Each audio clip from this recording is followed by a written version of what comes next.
Hi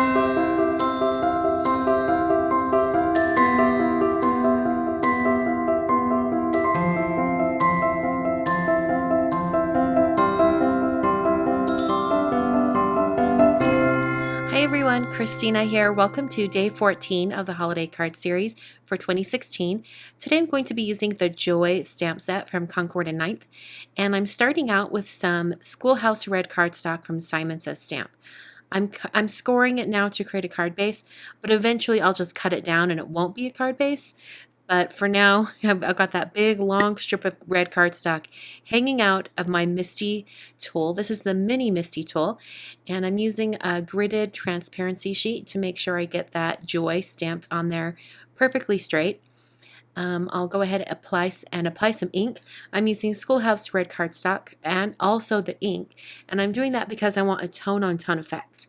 So I've inked up my stamp, and I'm going to swing that door over and walk my fingertips over the surface of where that stamp is, trying to get everything pressed down evenly. And I'm going to go ahead and stamp it one more time to try to get all of that patchiness kind of evened out.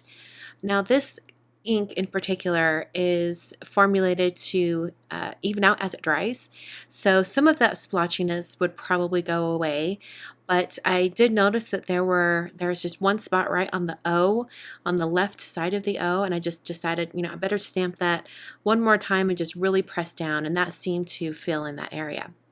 So I realized that the Joy wasn't completely centered, and that really bugged me. So I decided to go ahead and just cut down that card base, cut down the card front to be slightly smaller than a A2 card. So it now is 4 inches wide by 5 1/4 tall.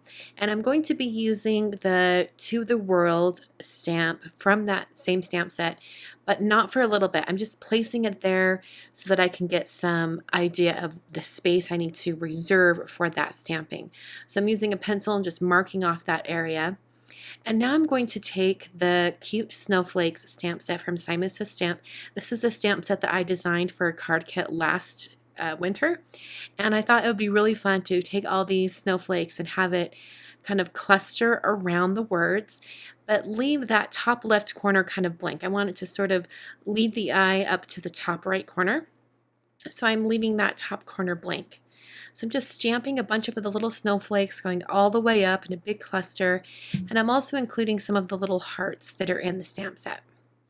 So I erased those lines so I could get ready to stamp the rest of my card, and I'm going to be adding some white embossing powder. And because I don't want the embossing powder to stick to the areas where I've stamped, I'm going to do some testing to make sure that the embossing powder won't stick. So I've heat set that with my heat tool, trying to get it super, super dry. And then I'm adding a ton of powder tool. This is an anti-static powder tool. I've added a ton to try to get it to take away any of the stickiness from that ink. And it wasn't quite ready, so I had to dust off all of that embossing powder. And then I'm going to hit it with my heat tool again to try to dry it even more. This particular ink, the Schoolhouse Red ink, feels dry to the touch right away, but it does take a little bit longer to dry because it soaks into the cardstock and evens out, kind of like that feature that I was describing earlier in the video. It just needs a little extra time to dry. So I tested it out one more time and it seemed to work.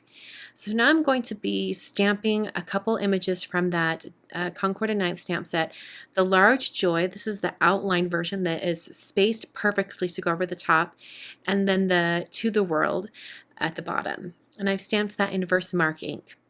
Now I was planning to use some gold embossing powder for this, but then I decided to change it to white.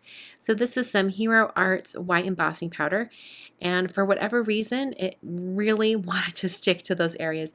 So I did end up taking a dry paintbrush and just very carefully sweeping away any of that embossing powder that had stuck to areas where I didn't want it. And this was a little bit tedious, but completely worth it.